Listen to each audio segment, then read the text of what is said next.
Hello and welcome to Mostly Minnesota Music Podcast Edition. I'm Ann Tracy. I'm here with my co-host, Heather Baker. Yeah, and I'm so excited. We're starting sort of a mini-series, I'm going to say, all about Me Too Minneapolis. I'm going to hold it up so folks can see it. This is a kind of amazing CD, and it's a movement. I'm reading from my script here, of a group that are creating songs to raise Minneapolis women, femmes, trans, non-binary folk voices, supporting sexual assault survivors, and raising funds for Planned Parenthood. Yay! Yay! That's so Big fantastic. Deal. Yeah. Yeah. It's a really. I mean, I find this CD to be so touching. So I'm going to be excited for when other people can listen to it too. So folks there are 17 artists on the CD, and we are hoping to talk to as many have the time and the bandwidth to talk to us. And our inaugural edition right here, we're super happy. We're here with Ro. Ro, we've talked to you before in Static Panic. You came to the WMCN to visit us. Yeah. Back in the old days when we could meet. Right, in person and live and alive, yeah. Yeah, I miss those days, but I'm happy for Zoom.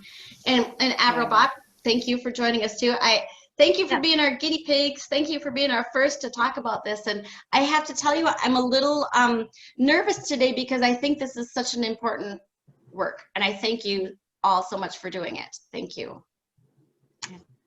Thank you. That's cool. Yeah. Feels good to be a part of it. Yeah, it's amazing. So I thought I would just start by asking each of you, and I'm gonna go alphabetical order, and I'm gonna start with Averil.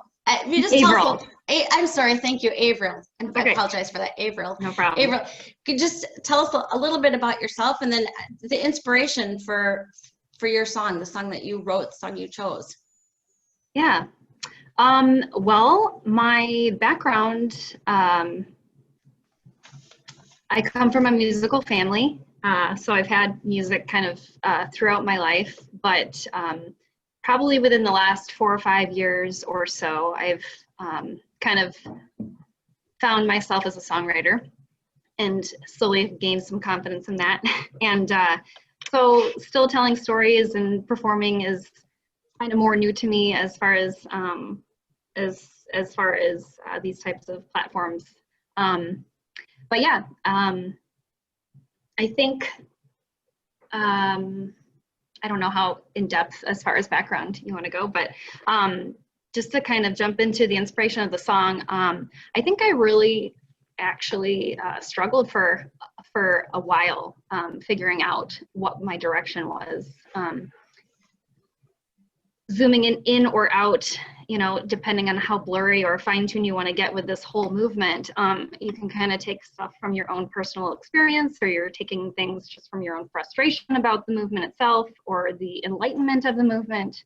And I really had a hard time, but I ended up somehow kind of configuring this conversation that I ended up having with a stranger, actually, on the street one day, and it just kind of sprouted my questions for that person, and then just kind of went that way.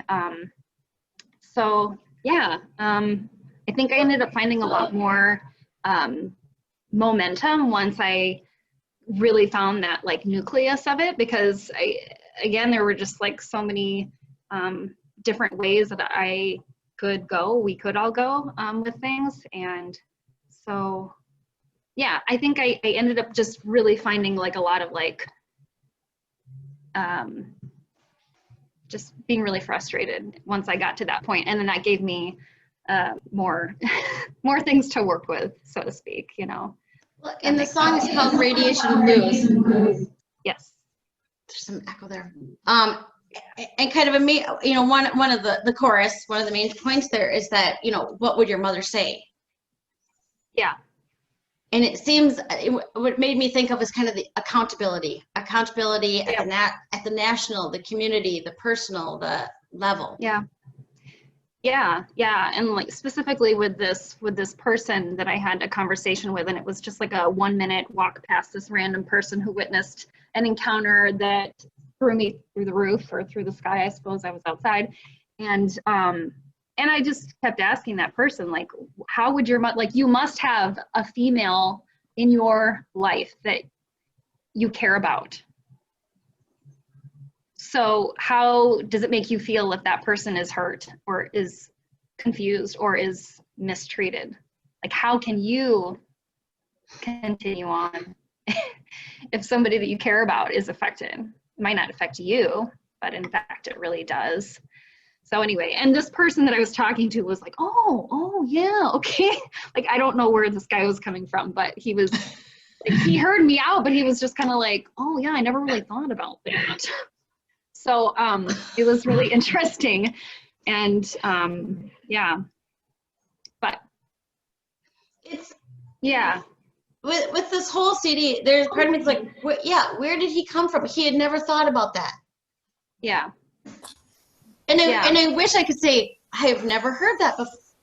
No, we've all had some kind of conversation where I never really. Yeah. Maybe I just took him like kind of out of his own shoes for a second, because I was just some random person that like just grabbed him and just started talking to him. Oh, I basically took my frustration out on this random guy that was walking past me, but it was an educational moment for him. He didn't know. So I think like what a larger context, and then what came and like was sprouted from this conversation and that gave me fuel for this song was my frustration for like where we are as a country and leadership that we have that is enabling some pretty messed up stuff. And you know, that's like a whole can of worms, but it just envelops all of that. So, and basically just super, you know, anyway. And thank you for it. You're welcome. There is a whole side of that frustration. You know, when you do see what somebody's getting away with at the top, you know, what do you say to the person on the street? Yeah. There is no accountability, you know. Right. Turn up your radio, check out the news, and support the people that you care about. That's what you need to do. Start speaking up. And I have to applaud you for just saying that to a stranger. I bet the people around him are glad, because sometimes it takes someone outside of your bubble to kind of poke in and say, what? Yeah, well, that was just like another validation that I was that upset about it, and it wasn't just it, like that one instance, this multiple occurrence of just feeling a certain way and feeling like, I just like, I mean, I'm a pretty open person, but I also will like refrain from speaking or saying something from time to time because it's more comfortable and easy to do that, which whatever. But at this moment, I like had zero, like the horses went out of the barn and like bolted across the 12-acre farm, you know?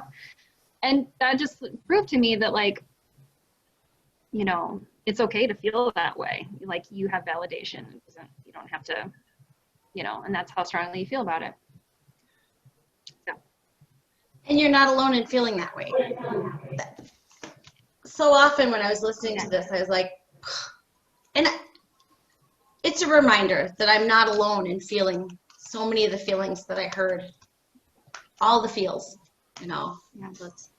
Thank you for that teachable moment. I hope it. Thank you, Mr. Bite Squad guy. I have no idea. It's like getting paid for it, technically. License number, blah, blah. Yeah. Yeah.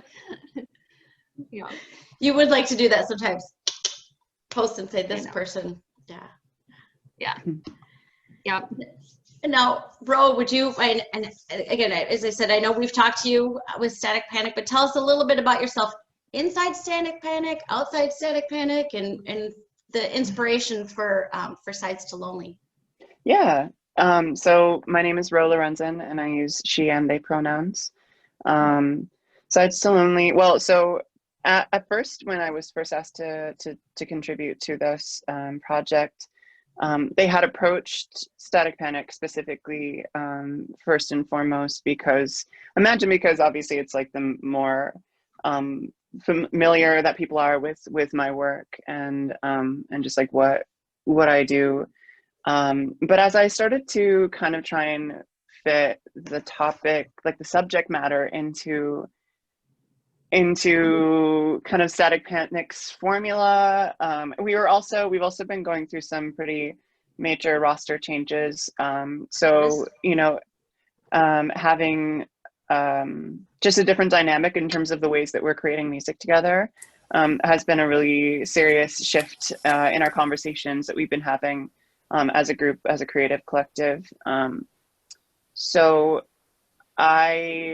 because there was so many moving parts in Static Panic at that time, and I was trying really hard to write for that style and like our new dynamic and what have you, I couldn't really like figure out a way to make it feel truly authentic, not cheesy, in terms of like the ways that I like to express myself, and especially about something that is so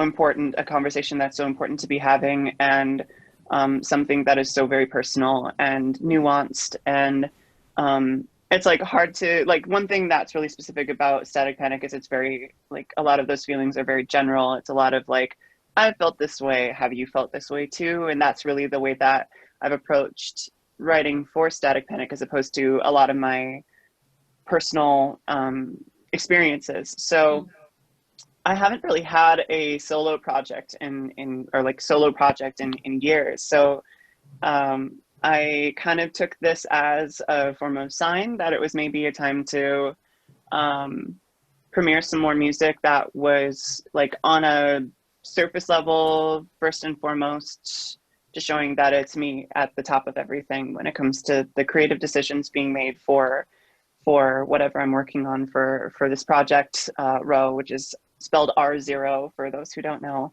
That is what I've decided to call my solo project. So it's kind of fun because it's like a little bit of a wordplay on like being non-binary and having, you know, like zeros and ones in my name. I thought that was kind of cute, but it also, you know, is just a nice outlet for me to have. The song Side Still Lonely specifically is, it is, you know, a more personal experience of some experiences that I had very early on in my growing up that deeply affected like the ways that people responded and reacted to it, made me feel very alone in my feelings about the way that I was able to, you know, take action or heal from those things. And so the song, as its metaphor kind of stands, is about like carrying a ship or like a boat up a mountain and being told that there's a river on the other side.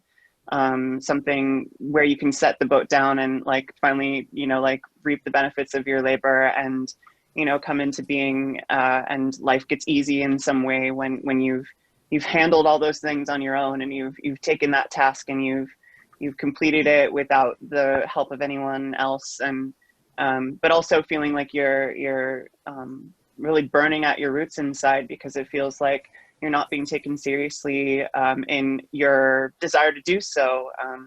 You know, feelings of not feeling woman enough, not feeling trans enough,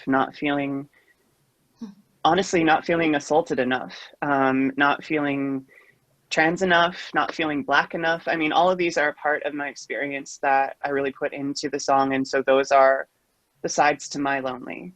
And so I had to speak that into some form of art in this. It felt important to do so. That's the feeling of isolation is so prominent in there. I mean, you know, and my isolation is different than your isolation, you know, and different from Averil's and different from Heather's. I mean, and I think that sides of lonely really kind of hits to that too. It's one of the things I always think when people are very specific about their lives, it lends to the universality of those feelings. And I think that you've nailed it. was listening to it today while I was doing my walk down to Winnetonka. So I'm watching the boats and I'm listening to the song, and I I like to hear you talk about it because the visuals of it are very, you know. Thank you. I'm glad that comes across, you know, clearly and effectively. And, you know, I really want everyone to be able to take something from the song, the idea of this journey, the carrying the weight on your shoulders and the ways that it impacts you and stains itself on you and develops you into who you are. You know, the things that you want from the world, the things that you ask from the world, and the ways that a lot of those decisions and those choices have to be your own. And the ways that you share them are just as important as a part, like every step, you know, so. Yeah. Well, and I like the idea of that. I mean, that feeling that you're not enough, and you are enough. Yeah, of course. I have come to learn through lots and lots of isolation this year that I know I'm enough. Certainly. That's true. That's true. I think I've said it to you before. Watching Static Panic on stage, there are times where I'm like, this is probably the reaction the Beatles had. You know, your fans love you. You know, I'm waiting to see panties thrown on the. I mean, and I think Static Panic, a lot of it is more like an anthem. I mean, a lot of the songs are very much more. Where this one was it was a chiller version. It was, you know, which was really nice to hear, but that. I like to think that when you get to the river, those feelings of I'm not enough are behind you. Right, and so that's the idea, is that the truly like finding that river and knowing that river is there is in this metaphor unknown. Like, you're told that there's this river, and like at some point you have to realize that you have to do what it's going to take you to get to that river. You know, whether it is actually on the other side of this mountain, that time that you've spent, you know, carrying this thing up the mountain, whether it's more mountains before you get to that river, or, you know, like it's all in time. And, you know, you have to make those course decisions for yourself. And yeah, I think it's a lot more of a reflection of time than you know, like I think Static Panic tends to be a lot more about moments, a very specific you know, events or situations, and this is more of like a telling of like a story over the course of someone's life. So I was just gonna say, I think it takes a lifetime to get to that river. Absolutely. And you'll find, you know, some rivers are, you know, longer than others, and you know, it's an some rivers journey. are the wrong river, and some rivers right, exactly. Yep, absolutely. Unfortunately, the bad news is I'm still looking for the river, and I've got a few. But that's the journey. I mean, it really, and I just can't say it much, because this is how I feel so much about the CD, that is universal. That is, you know, when I listen to that, I'm like, oh, I'm not alone. I'm glad that you feel that way. Yeah. Since you deserve to. Well, thank you. I mean, now just a question for either of you, both of you. It feels so community to listen to it. As I said, probably because there are so many common themes, because there are so many shared common themes. Community-wise, how was it to work on something like this? Especially because we've been in did the CD start during the pandemic? No. Okay. It's like just a little before. Yeah, just we were, I think they were still in the planning phases of like getting everyone to the studio when quarantine really hit. Like, we were kind of coming out of the going to the studio at the point when quarantine hit, I think. So yeah, for most folks, I think yeah, some people had already recorded, or some people had just started recording, or just before. Yeah, I mean, oh no, go ahead, Averil. I was gonna say, I feel like there's this invisible community sense. Like I haven't, I mean, other than like your, you know, email threads and stuff like that, but it's been a lot of, for me, I've kind of taken it in as more as like, it's it's like the roots underneath and somebody's watering the seed, but like you don't see everything because it's underneath the soil. And it's just, I mean, as things have come together, there have been like some more emails and, you know, just these pockets of like emails coming, or like, okay, now things are going to be mastered and now things are going to be printed and check the spelling and here are the promo clips. And it's like, as that sort of, that's kind of been like the first like physical things that I can see as far as the community weaving together. And it's exciting, you know, but it's like, oh, but we can't see each other, you know? So it's a little, I mean, with the exception of, you know, some things, but I just felt like I felt this like energy, just knowing that it's coming together, and obviously, you know, getting the CD and like listening to it and just being like really neat to just look at the plate of different, you know, meals on there. Like everybody just has their different way of expressing themselves,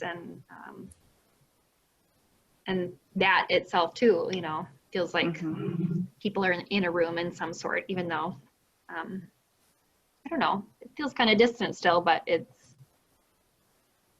I think my sense of the community there is, oh, there's a really weird echo there. Sorry. I think my sense of that the community that we had from it, other than like the recording parts of it, like collaborating with a bunch of different local studios, which was a really exciting opportunity, was also like how automated a lot of this is, you know, like when it came to the concepts behind the design and the concepts behind the advertising and the ways that they're promoting it,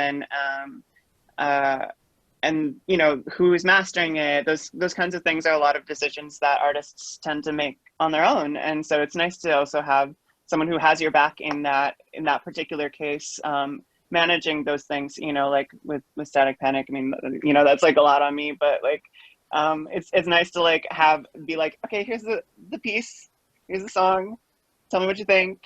Does it need any fixing? No, it's good. Okay, you can just put it on the record then, and all right, I'll be here for when it comes out. You know, like that's been really lovely to be able to be a part of the project in that way too. To know that there are other people on board that have your back in it, and like are ready to take on the tasks that are like, I mean, beyond, you know, just trying to like get out of bed in the morning during quarantine, you know, like, you know, being handled by someone who we trust to know what they're doing and like doing the best. So yeah, the most. Yeah. It's nice. That's amazing. What other things have you learned through the process?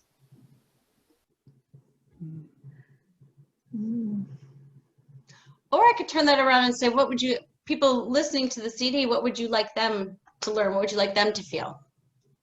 Well, I'd for sure like them to feel like there's a lot more women in music in Minnesota than they actually think. Because first and foremost, the thing that I hear most on stage is, oh, it's really nice to see women in the band. It's really nice to see girls up on stage. And I'm like, we've been here, like we're around. You're not looking, like you're paying attention to whatever is being played on the radio and in front of you, and you know, not doing the digging that you could be doing and the listening that you could be doing. And I think having an opportunity that's like 100% women, femme, non-binary, folk driven is just like the thing that our like reset of a community right now needs, in terms of you know, things coming from the music scene in Minnesota.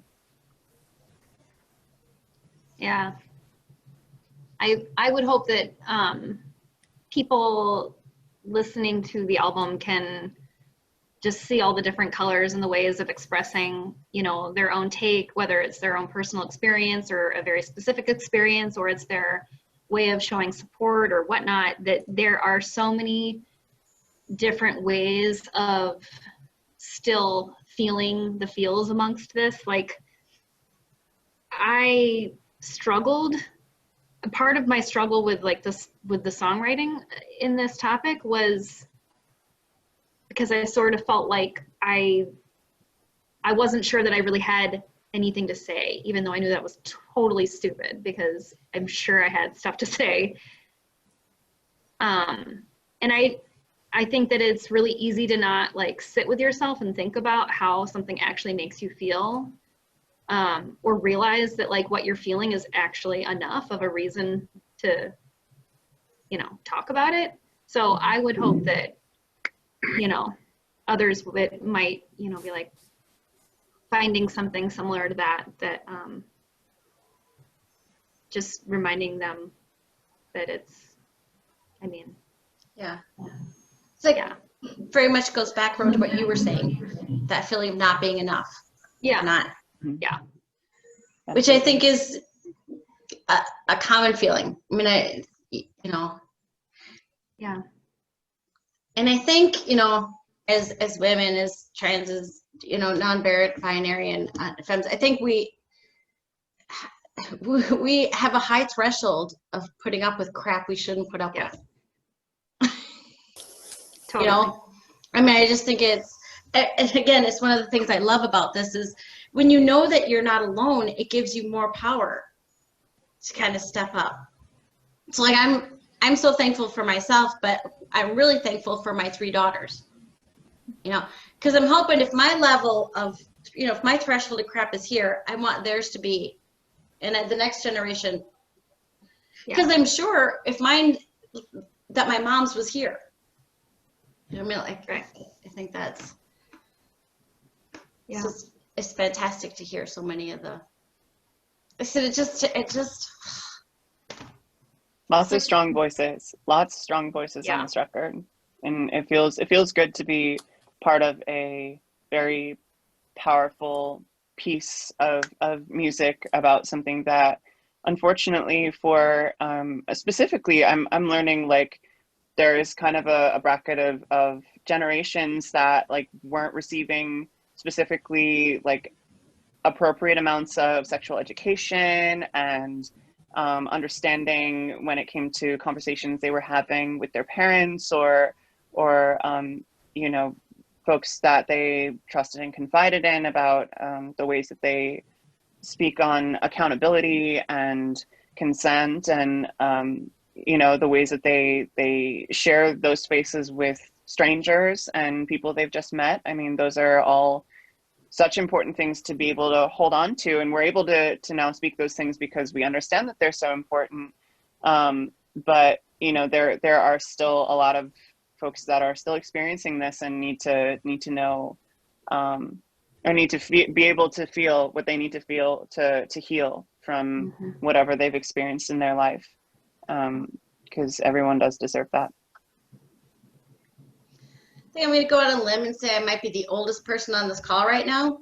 The idea of, just saying, you probably thought I was, but the idea of consent is new. That term is new in my world. I mean, it's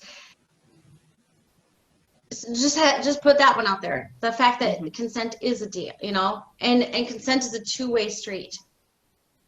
Yeah. You know, because otherwise for so long, it felt like it was one person's job to say no, no, no, and it was the other person's job to hit. I don't. That's a bad way to put it, but I mean, you know, to try to knock down the walls to get in. I mean, that's kind of how it was presented. It was this. There was, as you say, there was no dialogue about it. There was no real understanding about a lot of that. You know, and it's, if you can further the conversation on consent alone, you're doing, you know, yeoman's work. So it's Well, I'm happy and also glad to know that a gentleman, you know, Misha, who is the one that put this project together, you know, and invited us to do that, is a really cool nod as well, you know, to know for him to just another person to be like, hey, let's lift this up higher, because Absolutely. Yeah, to be an advocate voice, right? Yep. For all the folks that don't feel like they are enough while they're writing the piece, right. And you know, are able to feel right in saying what their truths and what they need to say, if that is part of their healing process, or you know, part of how they share it. Yeah. Well, that's the necessary piece in making it mainstream. when you can get the advocates, Mhm. you know, the allies and the advocates, I think. I'm going to remind people where to get this. You can find it's not available yet. Not available yet. This Me Too Minneapolis. So if you search that, I think it's metoominneapolis.com or .org. You can get that online. Yep. And the release date, you guys just told me this, is September 24th. Mhm. Yes. And there will be an exciting virtual streaming event at the Hook and Ladder. Yep. On, I think, the 25th, right? The day after. Oh, is it? I think one is right before the other. Oh, okay. Yeah. So I'm pretty sure it comes out on the 24th and the show is on the 25th, I think. Yeah, I know it's a Thursday. Mm-hmm. Thursday. All right. I know about this much about the event. Could either of you tell me a little bit more about it? Because it looks like it's going to be a great event. Yeah. Yeah. It's going to be were you going to say something, Rob? I mean, I was just gonna say, like, the Hook and Ladder setup in terms of the way that they've been doing their live streams is very legit. I've been, checking a little bit of their previews of like the spaces they've been using. They actually opened up the larger space now, so they've got that larger room. So there's a lot more like social distance happening between band members as well as crew members, which is really helpful. It's well ventilated in there. But they've got a professional streaming sound setup, so the audio quality is going to be fantastic. I don't know if they're going to do what they normally do with the way that they do ticketing, but it's certainly like I think that the way they have it set up is it's going to be very clean, very professional, well put together. You're going to get a mix of like, the folks in a band together. You're going to get a mix of like some folks singing on their own, which is really cool. You're going to get some, folks who are doing new instruments for the first time, and that's always going to be really exciting. So I know I'm going to have a couple. So yeah, it should be a good time. I'm really excited to see what people come up with. Yeah. I am too. I'm excited. I am as excited to see sort of the things off stage as the ones that are on stage. Some of the vignettes that contributors will be doing from home or which will be right. I think that's going to be a great event. So yes, so you can look up Me Too, and also today you can donate to and the money is going to Planned Parenthood. And I know that the Women's March Minnesota is supporting the project. Yes. Because I'm a volunteer at the Women's March, so try to promote it as much as we can too, because it's that's another anything that lifts the voices of women, I think, are important. Women and non-binary, all voices, that have been underheard for too long. Absolutely. Yep. Yeah. Give you the opportunity. Anyone have anything last to say?